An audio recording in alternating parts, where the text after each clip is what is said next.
Halo guys, berjumpa lagi dengan Kikoto. Kali ini saya akan mengajak teman-teman untuk membahas satu materi yang banyak banget dicari oleh teman-teman semua, terutama untuk teman-teman yang lagi mempersiapkan diri untuk tes BUMN 2022 ya.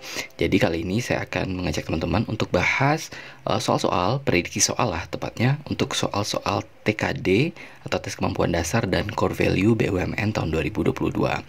Karena teman-teman juga tahu setelah seleksi administrasi kemarin, maka teman-teman akan mengikuti tes selanjutnya, yaitu tes kemampuan dasar dan core value BUMN.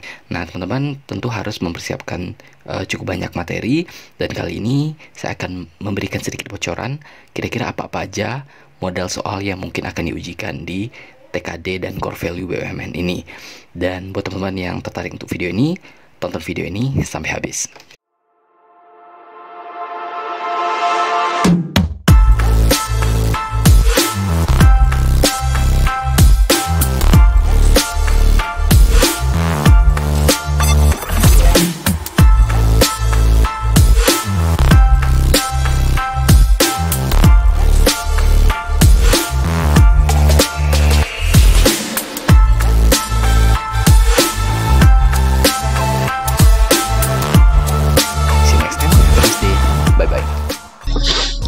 Kita lanjut lagi di sini.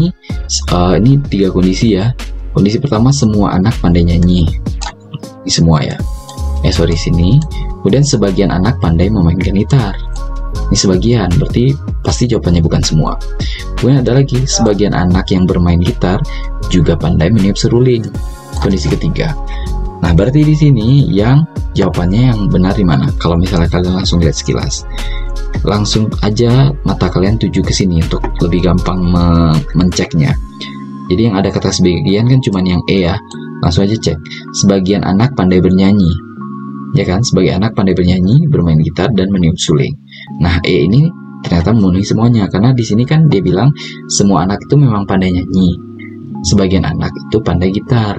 Sebagian anak lagi bisa main gitar, juga pandai meniup suling. Berarti jawaban yang benar adalah sebagian anak itu dia pandai tiga-tiganya gitu. Bisa nyanyi, bisa main gitar, dan bisa main seruling. Jadi nomor 57 itu jawabannya adalah E. Gitu ya. Tipsnya kayak gitu. Jadi kalau misalnya udah ada kata sebagian-sebagian, berarti otomatis jawabannya jangan semua. Itu kalian lihat aja ke kata-kata sebagian, lalu kalian cek. Kalau ternyata ini salah, ternyata yang E-nya yang nggak memenuhi misalnya, baru kalian cek ke soal atau jawaban yang A sampai D. Kita lanjut ke nomor 58. Tidak semua sarjana pandai lolos ujian PNS. Tidak semua sarjana pandai. Itu. Kemudian semua sarjana yang bodoh tidak lulus ujian CPNS. Berarti yang bodoh-bodoh itu nggak mungkin lulus ujian CPNS. Kemudian tidak semua sarjana yang pandai selalu mempunyai ijazah yang lebih baik daripada yang bodoh. Jadi yang pandai pun ternyata di ijazahnya bisa jadi lebih jelek daripada yang bodoh. Kemudian Purdi mempunyai nilai ijazah yang lebih buruk daripada Alan. Kita cek jawabannya satu, ya kan? Alan lebih pandai daripada Purdi. Ini benar, tapi nggak bisa kayak gini jawabannya, karena ini berarti kan kita cuma melihat yang di bagian bawah aja, sementara kan masih ada kondisi lain di atas. Jadi yang A ini nggak bisa jadi jawaban. Kemudian yang B, tidak mungkin Purdi akan lolos ujian CPNS. Ya nggak bisa juga kita bilang kayak gitu, karena kan di sini dia nggak bilang Purdi itu bodoh, karena yang jelas-jelas tidak lulus ujian CPNS itu adalah yang bodoh ya. Sementara di sini Purdi itu hanya punya nilai lebih rendah daripada si Alan. Kemudian mungkin Purdi dan Alan akan lolos ujian CPNS. Nah, ini yang paling masuk akal. Untuk kelolosan ujian CPNS itu ternyata nggak tergantung pintar atau nggak tergantung kepintaran itu dijamin lulus kayak gitu. Nah, kemudian tidak mungkin Purdi dan Alan adalah satu alumni. Nah, ini nggak ada hubungannya. Kemudian tidak mungkin Alan akan lolos ujian CPNS. Ini nggak mungkin juga. Itu. Jadi nomor 58 itu adalah jawabannya C. Kemudian kita lanjut nomor 59. Converse. Nah, converse itu bahasa Inggrisnya apa? Konversi ya. Bahasa Indonesia maksudnya. Bahasa Indonesianya konversi. Bahasa Inggrisnya kan convert. Convert dari pernyataan jika lolos passing grade SKD maka bisa mengikuti SKB. Jadi kalian ingat dia kan terpisah dua kalimat kayak ini ya. Jika lolos passing grade SKD itu satu, bisa mengikuti SKB itu kalimat kedua. Nah, sekarang ditanya converse. Converse itu adalah kebalikannya, kalian tinggal putar yang kiri ke kanan, kanan ke kiri, kayak gitu. Berarti kalian tinggal putar aja. Berarti yang di depan yang mana? Mengikuti SKB ya. Berarti kalian lihat di sini, jika lolos SKB, nah gitu. Berarti jika mengikuti SKB, maka lolos juga passing grade SKD. Ini kan ini tidak, ini nggak bisa. Berarti jawabannya adalah D. Gitu ya. Jika mengikuti SKB, maka lolos passing grade SKD. Jadi tinggal dibalik aja, kiri ke kanan, kanan ke kiri. A adalah seorang anak dari pasangan suami istri B dan C. E adalah anak dari pasangan B dan D. Hubungan A dan E adalah apa gitu. Nah ini kan kelihatan kayak pasangan suami istri ya. Jadi suami istrinya itu namanya si B dan si C, punya anak A gitu. Kemudian si B ini nikah lagi dengan si D, anaknya namanya si E gitu. Nah sekarang ditanya kedua anak ini hubungannya apa. Nah kalau kedua anak itu hubungannya itu adalah punya hubungan darah, tapi cuma salah satu orang tuanya aja yang sama gitu, maka itu adalah saudara apa? Saudara tiri gitu. Kalau saudara kandung itu adalah apa? Saudara kandung itu adalah yang orang tuanya sama, yang ibu ataupun bapak. Kalau saudara ipar ya berarti dia nggak ada hubungan darah, tapi kakak atau adiknya menikah dengan orang tertentu gitu. Nah orang tertentu ini adalah saudara ipar. Kalau saudara misan itu adalah dia nggak ada hubungan darah sama sekali. Orang ini si B ini kan sama si C bercerai. Mereka sebelumnya punya anak A.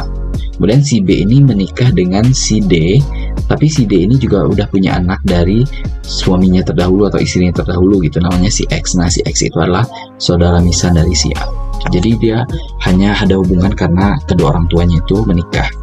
Sementara kalau saudara sepupu ya berarti dia ada hubungan darah, tapi mungkin orang tuanya ini yang adik kakak kayak gitu. Baik itu adik kakak dekat kan sekandung atau adik kakak yang hubungannya agak jauh gitu, sepupuan.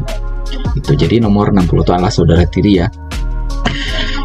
Kemudian kita lanjut nomor 61. Nah, ini nomor 61 ini analitik. Analitik ini kalian nggak usah panik karena soalnya panjang, tapi caranya itu paling gampang adalah pakai yang kayak besar dari, kecil dari, sama dengan atau sama kecil sama, besar sama gitu.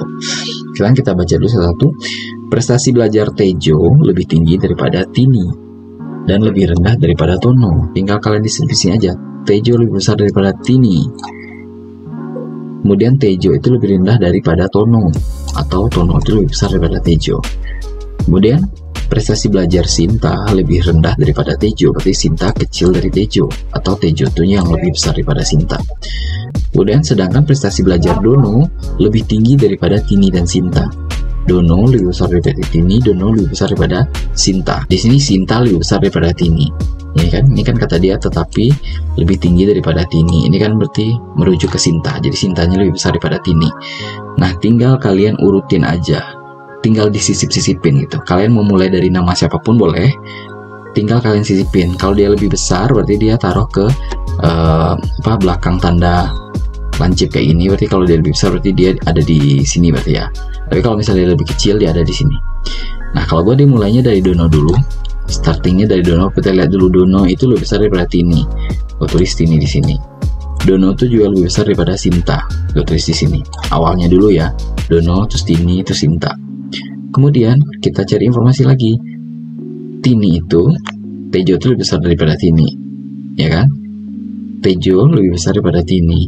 Mana? Berarti di sini ya. Tejo, terus di sini si Tini.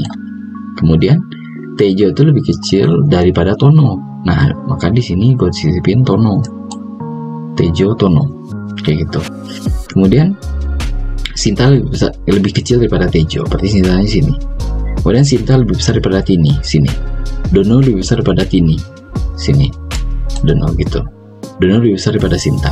Nah, sekarang 3 orang yang memiliki prestasi terbaik.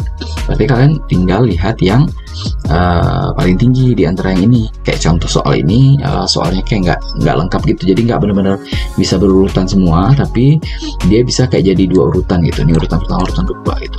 Nah, pada kalian ditanya mana yang tertinggi, oke. Nah, kalian dari sini kan kalian bisa lihat ternyata si Sintanya ada di belakang Tejo ya. Berarti di sini yang benar adalah Tono, Dono, Tono dan Tejo gitu ya. Dono, Tono dan Tejo. Sini berarti mana? Sini. Dono, Tejo dan Tono. Barangkali sekian dulu dari saya untuk pembahasan soal TKD dan Core Value BUMN 2022 ini. Saya akan bikin update video-video berikutnya di hari-hari berikutnya. Silakan teman-teman subscribe aja channel ini sehingga teman-teman bisa langsung dapat pemberitahuan ketika ada video-video baru terkait TKD, TKB, Core Value BUMN dan juga tes-tes lainnya di BUMN tahun 2022 ini. Akhir kata saya ucapkan selamat ujian, semoga sukses, dan semoga teman-teman bisa diterima di lowongan yang teman-teman incar selama ini di BUMN.